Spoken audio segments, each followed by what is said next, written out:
Oh. Okay, hey guys. I'm sorry I haven't made a video for a little while. I've been working like crazy. I've been putting in a lot of overtime at work actually. Working overtime, working overtime. I've been working on it, putting in overtime, putting in overtime. Anyways, also making these videos means I have to like move everything in my room to like out of camera view and make my bed, and I'm a very lazy person, so I'll try to get better at that. So I wanted to make this video about something that I know a lot of my followers deal with, and a lot of you have asked for help from me with it, so I wanted to do what I can. And whenever I made my first video, I said that I wanted to do everything I can to help you guys, especially with anything dealing with the same kind of things that I've been going through. So I wanted to make this video basically giving you guys some tips and ideas on how to deal with depression and anxiety. I also wanted to wait until I was doing better enough personally to make this video without seeming hypocritical to myself, because I hadn't used to take my own advice, if that makes sense. So now that I've finally gotten to the place in my head that I use my own advice and I take it, I feel like I can make a video giving you guys the same advice maybe. So I'm going to start with anxiety because of the two things. I feel like it's something that can sometimes have a little bit easier of a solution to the problems that are going on in your head. Not that either of the two things are something that's easy to deal with at all, because trust me, I know that they're not. But sometimes anxiety has an actual cause behind it, so it's easier to fix something when there's a cause behind it. Not that depression doesn't either, but a lot of the time, a lot of us are just sad for no reason. So anyway. Personally, I live with severe anxiety daily, and everything pretty much gives me anxiety. A lot of things obviously will give me much worse anxiety, so there are things that I've had to learn to deal with about certain situations that will help. But I've learned some ideas and like some tips to basically like help myself whenever I'm feeling really, really anxious. A lot of the time, like if I'm sitting in my car and I'm starting to feel really anxious for any reason, I will put on music that I know pretty much all of the words to, because that way it gives me and my brain something to focus on other than like anything that's going on around me. I know all the words to this song, I can sing it at top of my lungs, I can just go nuts, and it'll kind of calm me down, and it'll just give me something very organized to focus on. So that's helped me a lot when I'm driving, because I get a lot of driving anxiety, if that makes sense. I've also noticed like when I'm starting to get really anxious, it's best to take myself out of whatever situation that I'm in as quick as possible. Like if you even get the like smallest feeling that you're about to start feeling anxious, just remove yourself if at all possible, obviously. But like if you're sitting at a party with your friends, get up and go outside.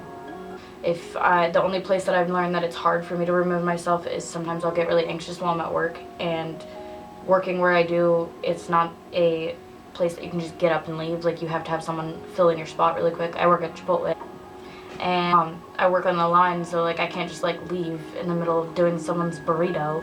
It's not very kind. I've had to learn like to try and put it off a little bit, and then as soon as I have the possibility to get up and remove myself from the situation if I'm feeling anxious, to do that, and then I'll just go and sit in the office and just like breathe for a little bit. And sometimes if it's a little bit too late, it'll get bad and I'll start beginning to have an anxiety attack. And what I've done during those times when I'm starting to feel like I might have one is I've learned a couple things. Like I've learned to start like counting things, if that makes sense. Like I'll look around the room and count whatever's in the room. Like it doesn't have to be very organized things, like just start counting like how many pieces of paper are in the room, count how many pens are laying around on the desk, count how many employees are on the list, spell their names out in my head, something like that, just to keep yourself very organized on a track of something that can help you think about anything other than what's going on in your head. Sometimes if you're breathing too heavily and you can't think about anything and you're just freaking out, it's hard to do that, I've noticed. But if you can try to bring yourself down to a level enough to get yourself to focus on something else, it has helped a lot.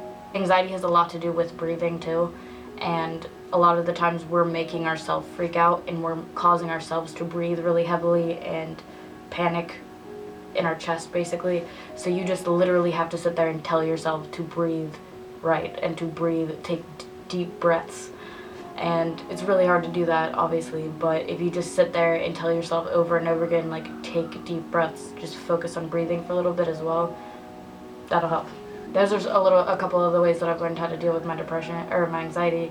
So hopefully maybe that some of those things will help. I'm still not the best. My anxiety is still something that I'm struggling with a lot.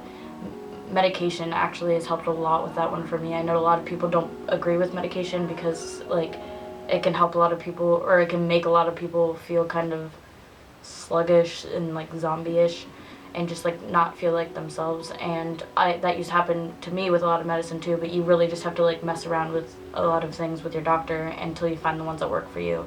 And finally I've done that, and that's awesome. So as for depression, this has been the hardest thing in my entire life to deal with.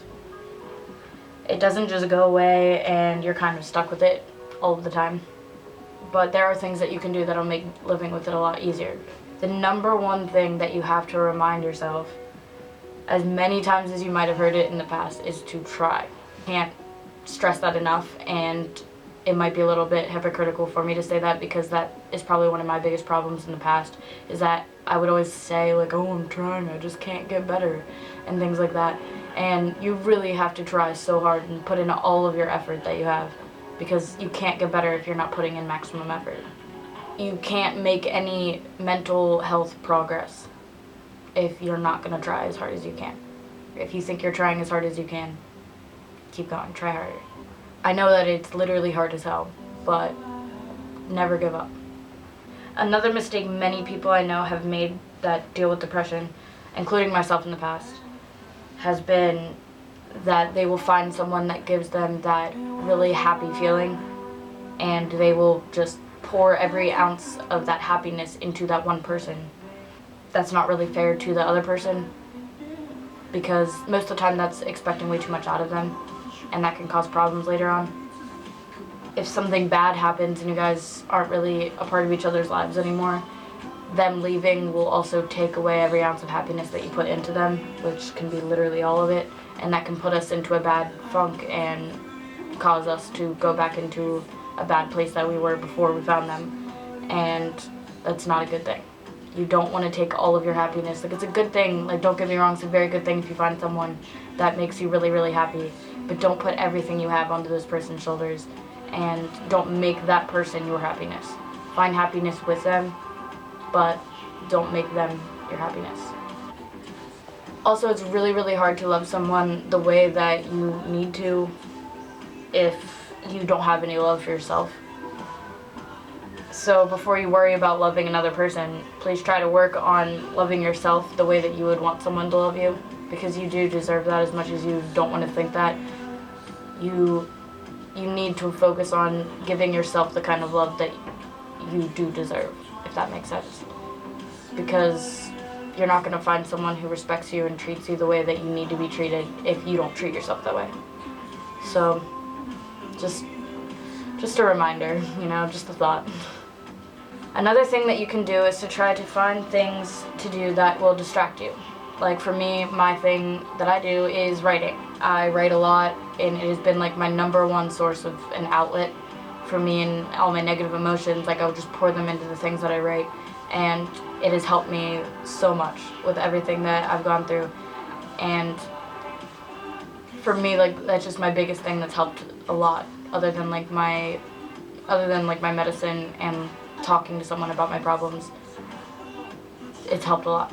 I know a lot of other people will find things like art, painting, drawing, music, playing music, listening to music, anything like that. It'll help them a lot with those kind of problems. So anything like that. Also like reading, running, like sports, anything that can help you focus on something other than like the bad things that are going on. It helps a lot. And I know sometimes when you get to the point where all you can do is lay in bed all day, it's a little bit too late for you to think about things like that. But like I said, maximum effort, try. And once you get to the point where you can try to do those things, it helps a lot. Another thing is to try setting goals for yourself. Small goals for like daily things, like big goals for in the future. And it helps a lot because it gives you something to look forward to. And like, I know that there will be times that you're laying in bed at night and it's really late and you're thinking about how you don't really want to wake up the next morning. I've been there. But if you set goals for yourself each day that can be like kind of exciting goals, that'll give you something to look forward to for the next day. And I've noticed that that's like a really good thing for you to do, is to have something to look forward to, obviously. So like as for myself, I've set like daily goals for myself, such as like doing really well at work that day, like beating my times for things at work, and just things like along those notes, just like little goals throughout the day that will keep my brain somewhere focused and like actual goals to try and reach. And then I've made bigger goals, such as like becoming manager at work and going back to school in the fall and traveling to all these places that I'm trying to travel to. And it just all brings me a lot of hope and excitement for the future, and that's something you definitely need to work on having if you have depression. I don't know how much this video might or might not have helped you guys, but I just wanted to share with you some of the things that have helped me to get to where I am today. And I can proudly say that I'm starting to feel like my old, weird, happy self again. And it's nice. Thank you guys so much for watching. Let me know what you think and if it helped you guys at all. Because if it did, that would make me really happy. And if not, I will try to do better and help you guys in some other way. But just let me know, give me whatever kind of feedback that you feel you should give me. And that would be awesome. So, thank you very much. Love you guys. Come on, baby. This ain't the last time that I'll see your face. Come on, baby. You say you find someone to take my place.